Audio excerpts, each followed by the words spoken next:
So welcome everyone to our monthly webinar. Today's topic is on shared living.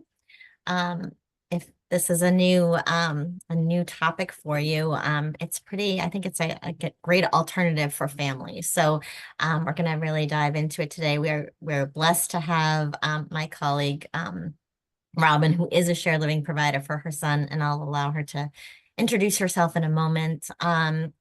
This is a webinar format. I've enabled the chat, so if you have questions or comments, feel free to use the chat or the Q&A box for that. I'm Allison Wiest, a lot of familiar names, but if you don't know me, I am a parent trainer with the agency. I've been with Maine Parent Federation since 2017, initially as a family support navigator. Providing one-to-one support to families. And the last, I think it's been 3 years now, I lose track of time, as a parent trainer. Again, providing trainings, creating trainings, doing outreach amongst a host of lots of other things.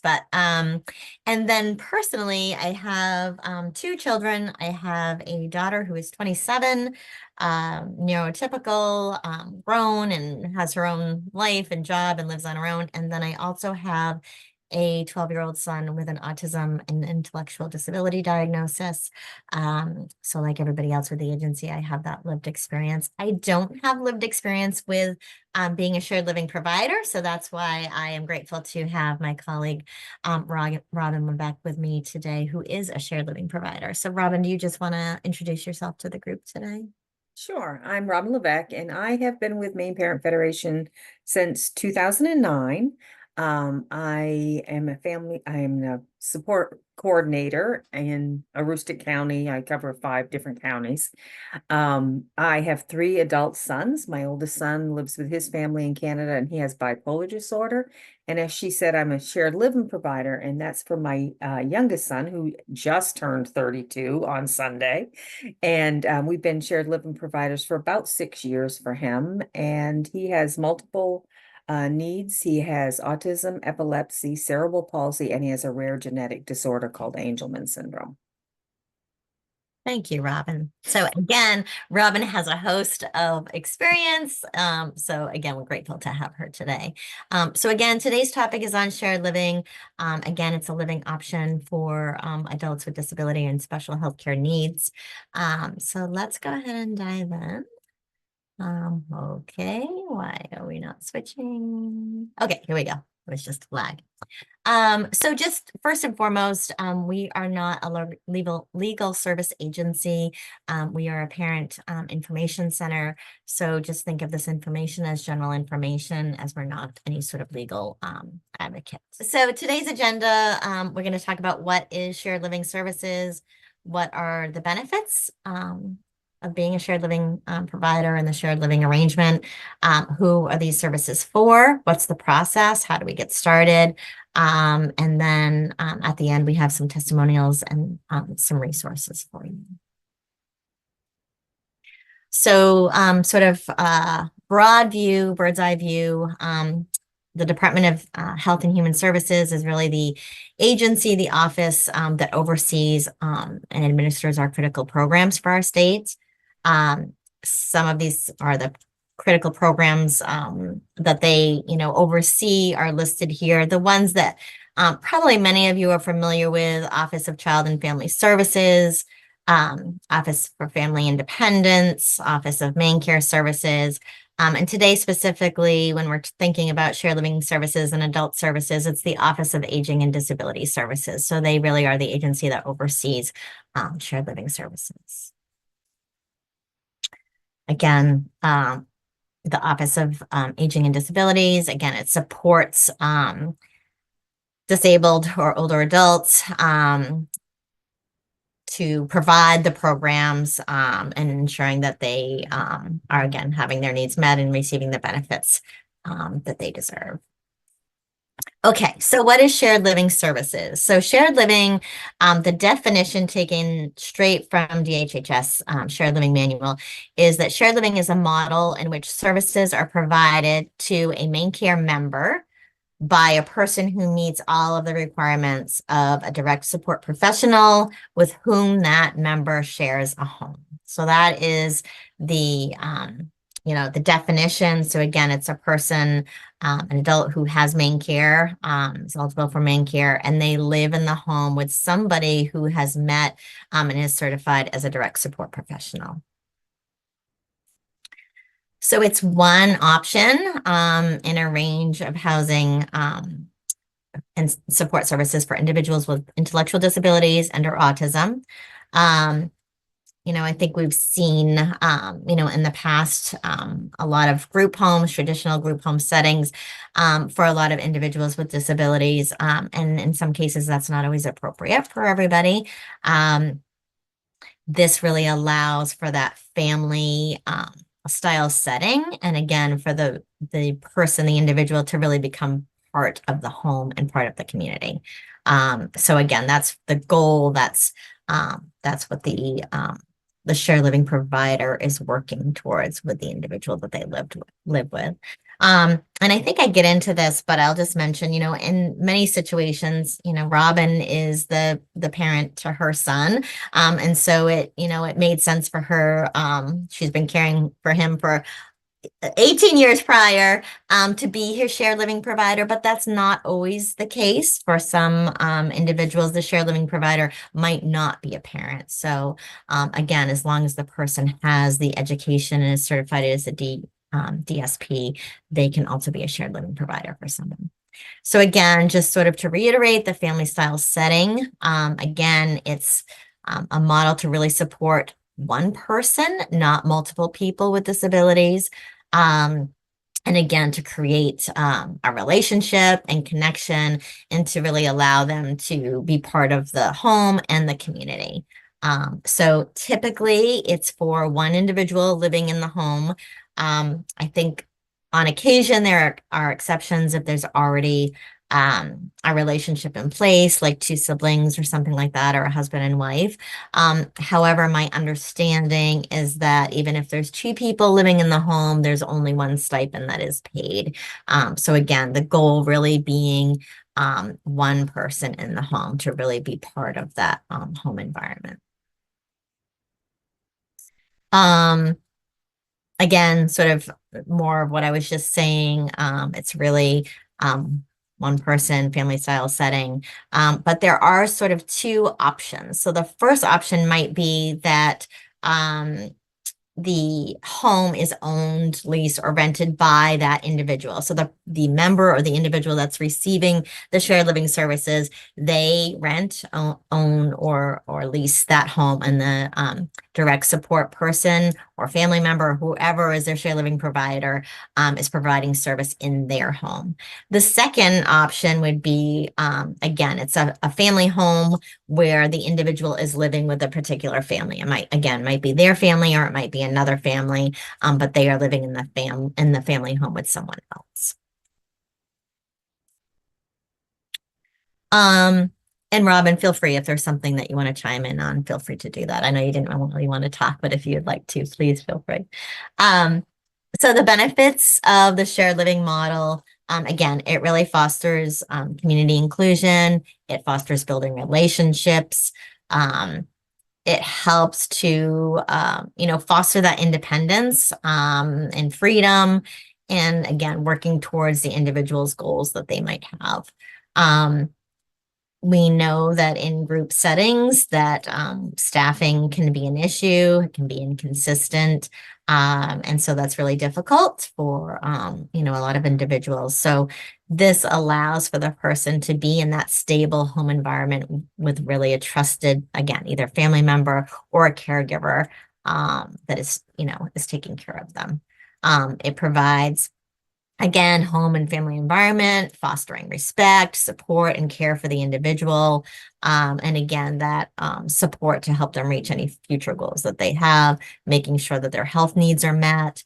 And then again, it can be a more cost-effective solution than a residential option. So again, the goal being that it's a good fit and a good match, and that the person is well cared for, But again, it's a more cost-effective solution, certainly than a group or a residential home.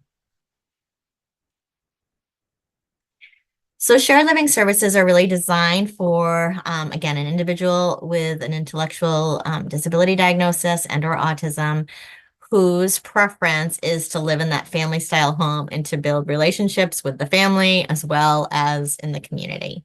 Um, they must be eligible for main care services under the home and community-based waivers, section 21 and 29, and have been referred to adult services.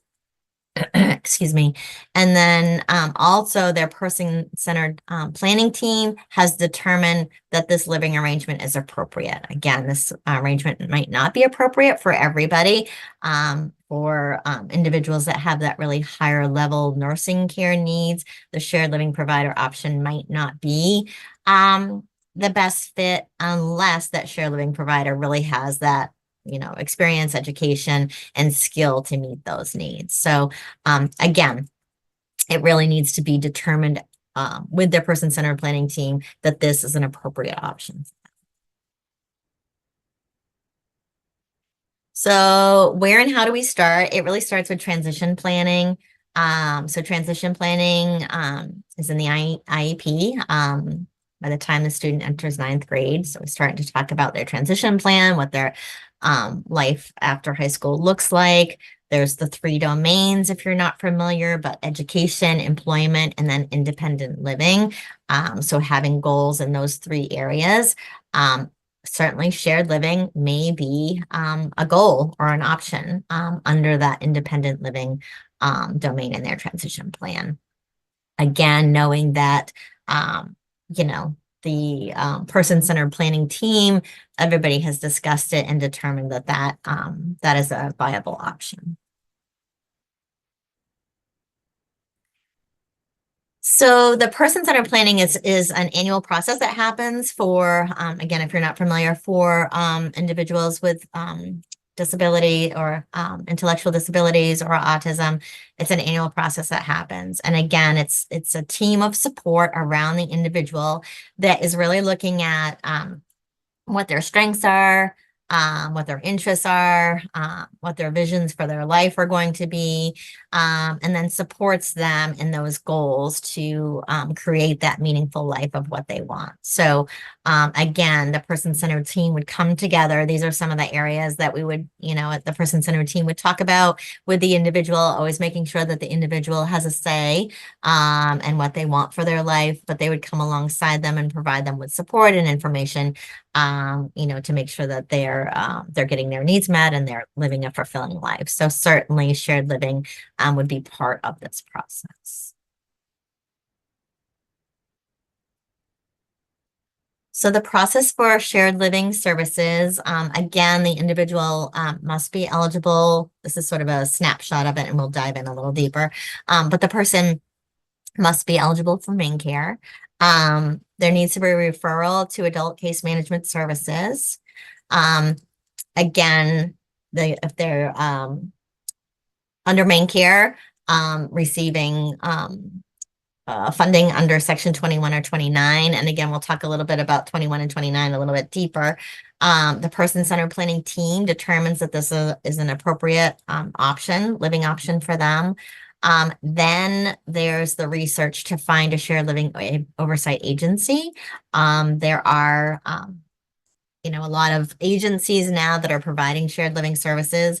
So again, researching, we're going to talk about this a little bit later on too, but a lot of agencies or some agencies are different in how they not only pay their shared living providers, but just again in their philosophy and things like that. So researching those agencies to make sure that you have the right fit. The shared living application and the referral. And then there's also a prior authorization that is required. And again, the adult case manager can really help, get all the paperwork and get everything ready to ensure that, all the paperwork is in and that it shows that this is a viable option for the individual that we're looking at. So again, approval, if it's approved, the prior authorization goes through, and this has been approved, then the services start within 30 days. If they're not approved, which sometimes can happen, you can appeal and work with the adult case manager to file that appeal and figure out why it was not approved. So again, I kind of mentioned this a little bit about the prior authorization part. Just because a person receives main care doesn't mean that they're automatically going to be authorized for shared living services. So there is a process, like with a lot of things where the prior authorization has to go through. It's basically, authorizing that main care that it's medically necessary and that main care is going to pay for the shared living service. It's a process again where the individual, their guardian, the case manager, shared living provider, oversight agency, they all come together to make sure that all the paperwork is in order and that the authorization goes through. So Section 21 and 29 is also required. Those are the home and community-based waivers. So again, a person age 18 or older has an intellectual disability or autism diagnosis. They're meeting the eligibility requirements for main care, and they have case management services and have been referred to adult services. So Section 21 pays for work and community supports as well as some choices for home support options. Section 21, and again, Robin, if you want to speak more to this, you can, but Section 21, my understanding is it's for higher level needs. There's a higher cap on services because those services are more costly, and there's a much longer wait list for Section 21.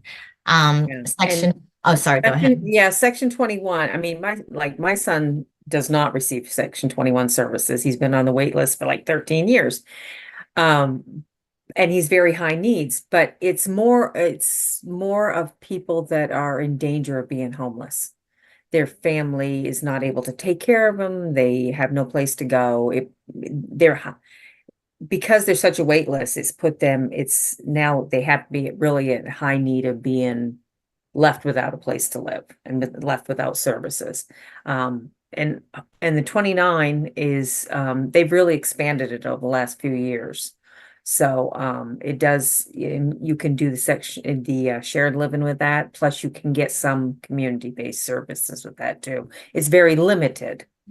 21 obviously is the Cadillac of them, but it's very limited. Thanks, Robin. So again, as Robin was saying, it has that sort of fixed financial cap. So I think in a lot of situations for individuals who have, shared living services and Section 29 is paying for that, they might receive some, community programs as well. But as Robin was saying, it might be limited because there is that fixed financial cap for Section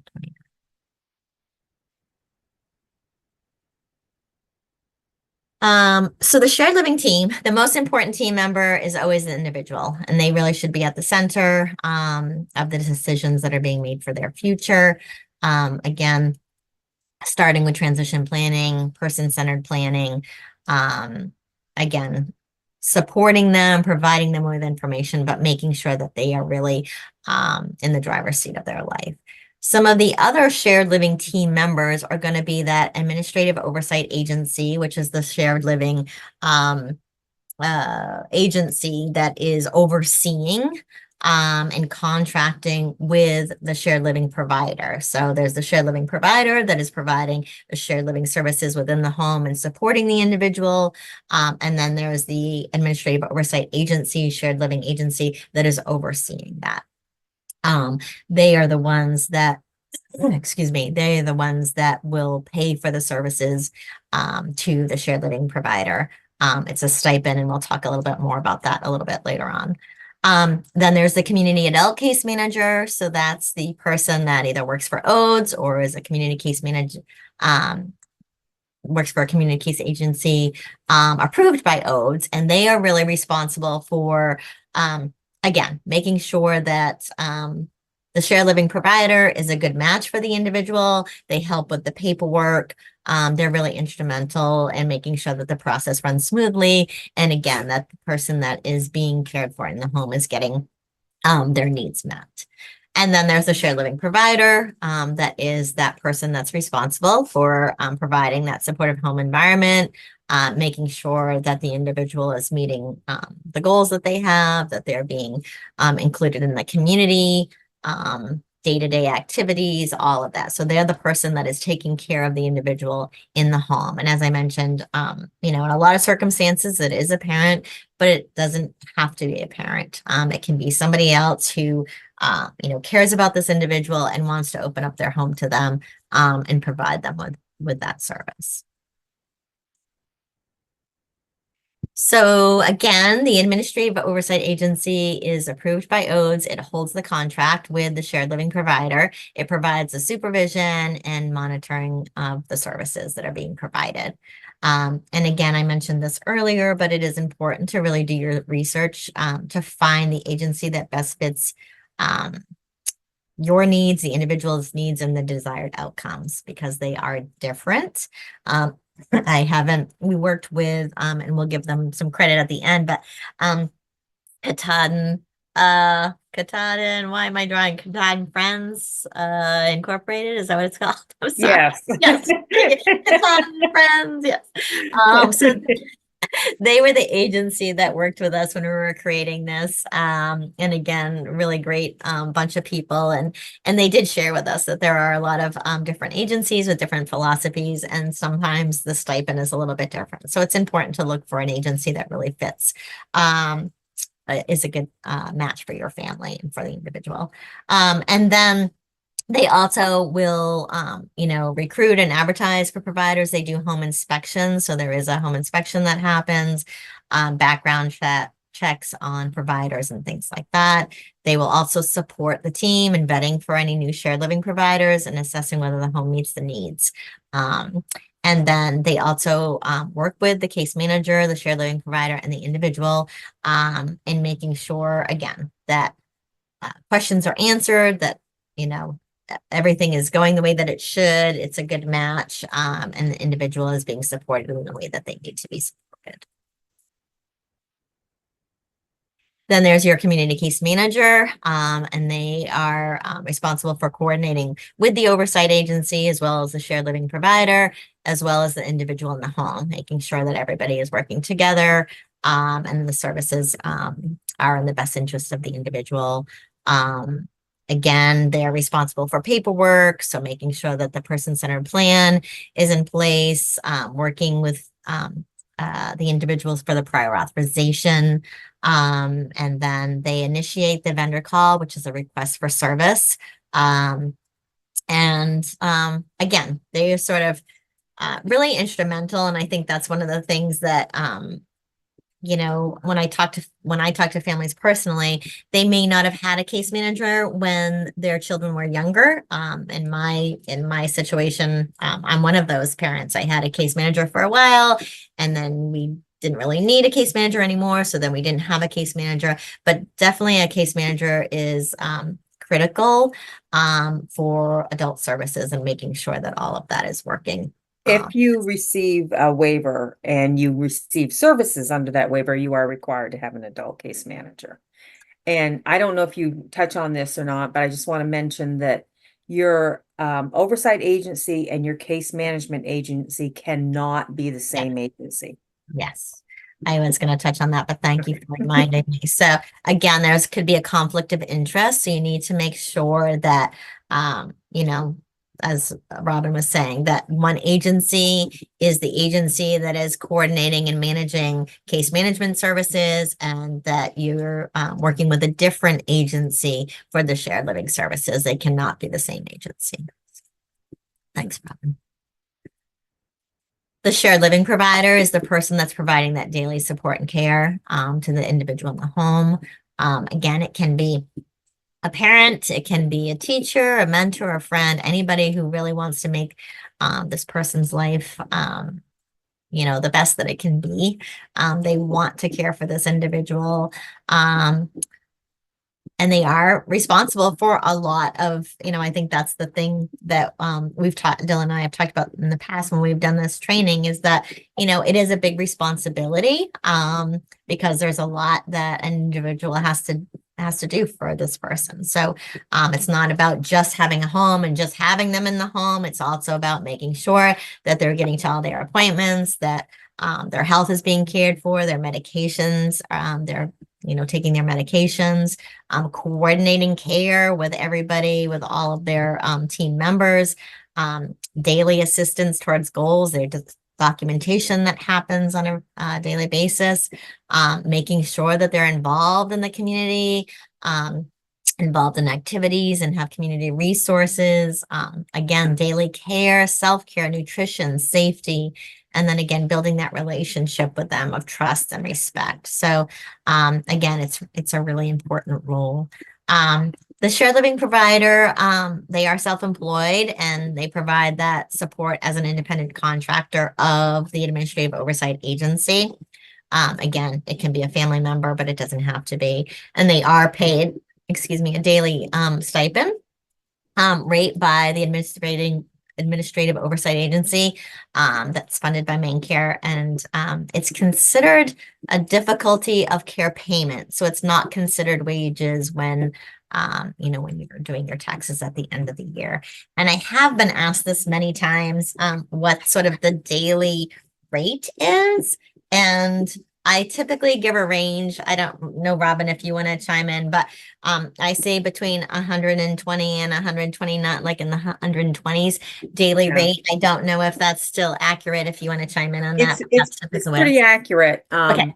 And it's up to the eight. That's why I say do your homework, because not all agencies pay the same, because what they give back to the families or providers is different at some agencies. And just because they pay better doesn't mean that's the best fit for you either.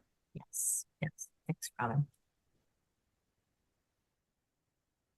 All right. So becoming a shared living provider, what's involved? So again, a shared living provider is someone who provides daily support and care to an adult with intellectual disability or autism in a home setting. I've already mentioned this. They can be a parent, a caregiver, teacher, mentor, friend. Again, really helping that person live a meaningful life. But some of the specific requirements are background checks. So they have to successfully pass a background check.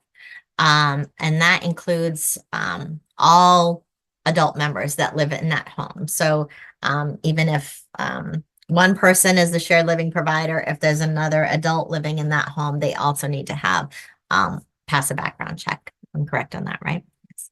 And then a home safety inspection. So there is a inspection that needs to happen. I don't think and Robin may be able to speak a little bit more to that. I don't think it's basically like a fire marshal that would come out and do like a general home inspection. Is that correct? It's similar to like a foster care Yes. inspection, but more lenient. They just want to make sure they have privacy and they have certain things in the Safety. room, and that like the water temperature is not too high and you have smoke detectors, stuff like that. But it's non-invasive. It's pretty simple. Thank you, Robin. So there's time involved. So again, it's the time and the commitment to provide those daily services and support. And again, helping that person work towards their goals. There's documentation that happens on a daily basis. So it does involve a great deal of time to make sure the individual is getting what they need. There's training that's involved. So it's completing the DSP training. It's an online training module. And also approved medication administration course. So for individuals who are taking medication, making sure that you can administer that. So again, taking those trainings online, and then maintaining those certifications as well. And then also the individual has to have a high school diploma or a GED and a Maine driver's license. So this was something that came up the last time I did it. I had a parent who did not have a high school diploma. And so that was a problem. So again, good to know that you do have to have a high school diploma or a GED and a valid driver's license. So the DSP training, sorry, I have a dog. I'm babysitting my grand dog today, and he's over here knocking on my desk. So the DSP training is an online training through the College of Direct Support. There's a live class component. It's basically 45 hours of intense training, guys. And then there's the medication administrative training as well. Again, making sure that you can administer the medication for the individual. CPR, first aid, and bloodborne pathogens, as well as another training that's required. And then DHHS and ODES also has a training on grievance, consumer rights, reportable events, and behavior regulations. So again, those are online. So these are the trainings that would be required for someone who is interested in being a shared living provider. Robin, did you have anything you want to say about any of those trainings, or are they pretty straightforward? The DSP training, it's you do it at your own pace. They don't want you to fail it. If you fail a part of the quiz, I mean, it's broken up in different modules. You can go back 24 hours later and take it again. And it's the same thing with the CPR, first aid, all that. They really work with you to make sure you don't fail these. That, they really want to make sure that you can get the services done. And the DHHS and ODES and disability rights trainers, those are all included in the College of Direct Support with your DSP training. And that's the only one that we have to take every once in a while. They update them. And most of them you take them once and it's done. But anything DHHS puts out, we have to do like every couple of years. Thanks, Robin. So once all these requirements have been met, the shared living home provider will contract with, again, that administrative oversight agency. So again, that agency that you determine is, a good match and a good fit. And then you must comply with all of the HHS and main care requirements. So we did include a link here to some of the agencies that show a list of the providers. And again, just to sort of reiterate, I already said this, but becoming a shared living provider is important. It carries a great deal of responsibility because again, it's not just having somebody in your home and making sure that they're content, but it's also making sure that they're cared for and they're building a meaningful life. And it's really important job. So there are reviews and check-ins. So a coordinator with the administrative oversight agency is assigned to the home for monthly check-ins just to ensure that quality care is being provided. Do they actually come to the home once a month and do a check-in? They at least do a Zoom. They're Okay, supposed to that's what I put thought. Yeah. eyes on. For the most part, we do most of ours in person, but there's that occasional time that we can't, and it's a Zoom. Okay. But it's more of they come, we chat, we're very comfortable with the person that does it and our coordinator. And it's just to make sure that they're getting their needs met and kind of discuss any issues they might have with the paperwork or any changes in it. Thanks, Robin. And then there's quarterly reviews by ODES to, again, oversee the process, make sure everything's in place, whether that's testing, certificate, insurances, and all of that type of thing. So throughout the year, the Office of Aging and Disability Services really conducts quality assurance reviews, making sure that, again, the individual is receiving quality care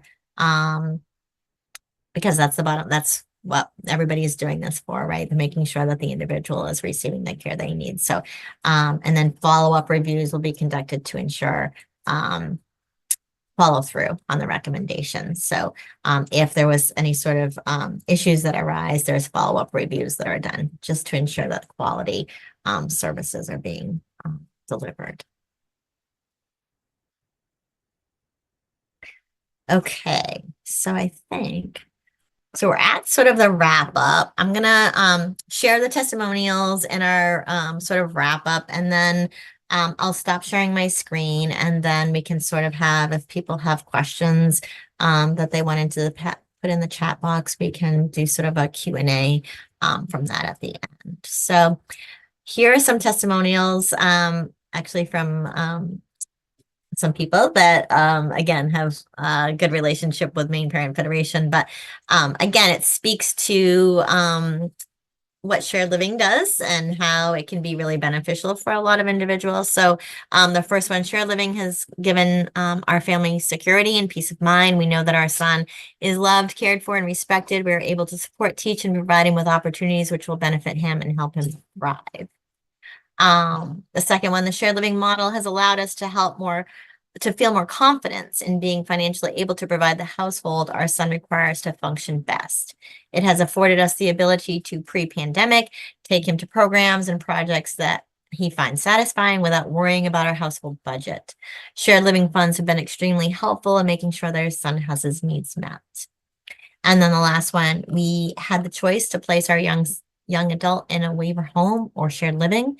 We were appalled how much the waiver home was like a hospital. We didn't want that for our son. He didn't need a hospital situation. It seemed so cold and uncaring. In shared living home situations, the caretakers are invested in the child and treat them like family members, and they are a real home. It gives people with disabilities a chance to experience family life in a more natural environment. I think all three of those are great testaments and speak to, again, the relationship, the financial benefit to it, or the cost-effective benefit to it, and then also the last one, again, just how difficult it can be in group home for some individuals. So again, allowing somebody to have a shared living arrangement, whether it's with their family or whether it's with somebody else, can really change their life. So wrap up, shared living provides opportunities for an individual with intellectual disability or autism for personal choice and growth while receiving the level of care that they require. It might not be appropriate for everyone, and it really needs to be determined appropriate by the person-centered planning team during the transition process. As a shared living provider, it requires much responsibility, and it is a decision that should be carefully thought through. And again, we mentioned researching oversight, administrative oversight agencies. And again, I'll just reiterate too, because it's an important thing, that the case management and the shared living services are provided by two separate agencies. And then there are many steps to the process. Therefore, an adult case manager is essential in really helping with the process and the paperwork. And then again, you can start applying when your individual turns 17 and a half years of age for adult services. These are some resources that we have. Shared living manual is included in here, and then some other information on shared living as well, PDFs. And then we want to give credit to Katad and Friends because this was built in partnership with them. They were really instrumental in providing us with the information for this training. So we thank them for that. And then again, I'll just mention as we finish up here, our Family Support Navigator program, and Robin, you can chime in as well. If you're not familiar with this program, it's really a lifeline for a lot of families. Our Family Support Navigator program trained parents who have personal lived experience navigating the different systems of care. We put them through training, and then they provide support to other families at no cost, no charge. So again, for a lot of families who need that one-on-one support, who need that information, it's a lifeline. So I mentioned that. And Robin is one of the coordinators for that program.